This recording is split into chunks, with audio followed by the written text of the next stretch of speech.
With any bike that you are planning to take off-road, you have to upgrade the protection package. The Tenere 700 is no exception. There's a lot of choices though.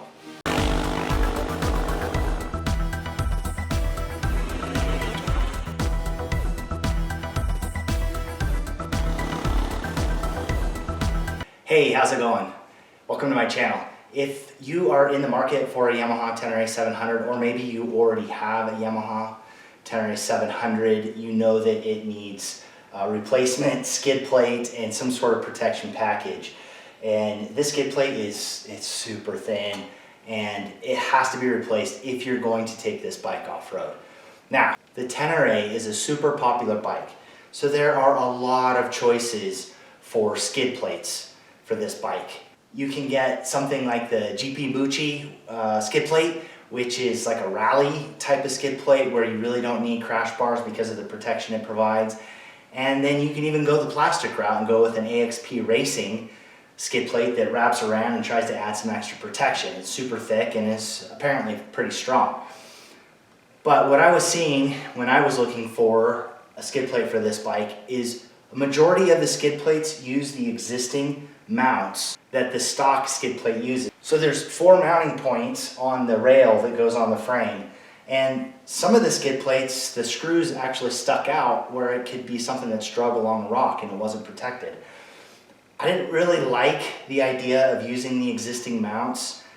I didn't want any of the impacts to be put onto this frame bar here, so I did some additional research to try to come up with what I thought would be the best skid plate for what I was doing. Now, one of the other important considerations is if you don't know your linkage, the rear linkage on this bike sticks down below the lowest point of the frame of the engine area. Not every skid plate provides linkage protection, and that was something that I thought would be critically important to protect this bike if I get into a situation where I am dragging the skid plate over things. I don't expect that to happen, but you just can't always anticipate where you're going to be ending up and the type of conditions you're going to be in. So that was an important factor. In the decision-making process, there were a couple of factors that I was looking at. One was price. That's always a factor for me. I really don't want to spend an exorbitant amount of money on a skid plate if there are other ones out there that are equally as effective but don't cost as much. I also was looking for a skid plate that mounted more to the frame part of this. It had a little bit different mounting system than just the 4 screws to the standard mount with the way that the current skid plate is put on. So that really led me to one skid plate that I looked at and thought that it met all of my criteria. And that is the Outback Motortek Skid Plate. This thing is, I think, 4mm in thickness for the aluminum skid plate. It has a good wraparound coverage, and more importantly, the back of it mounts to the frame here as opposed to using the existing mounts. So that to me fit all the characteristics I needed for the way it mounted. Price-wise, I think it came in around $350, where the others that I was looking at were $400, $500 or more when you add in shipping and handling. So from an economical standpoint and also from the way it mounts, this was really the only choice for me. So I'm gonna get this mounted. I'm not gonna show how it mounts, it's pretty self-explanatory, and I think they have a pretty good tutorial. So I'm gonna do that, and then I'll show you the difference between the old skid plate and the new one. So let's get to it.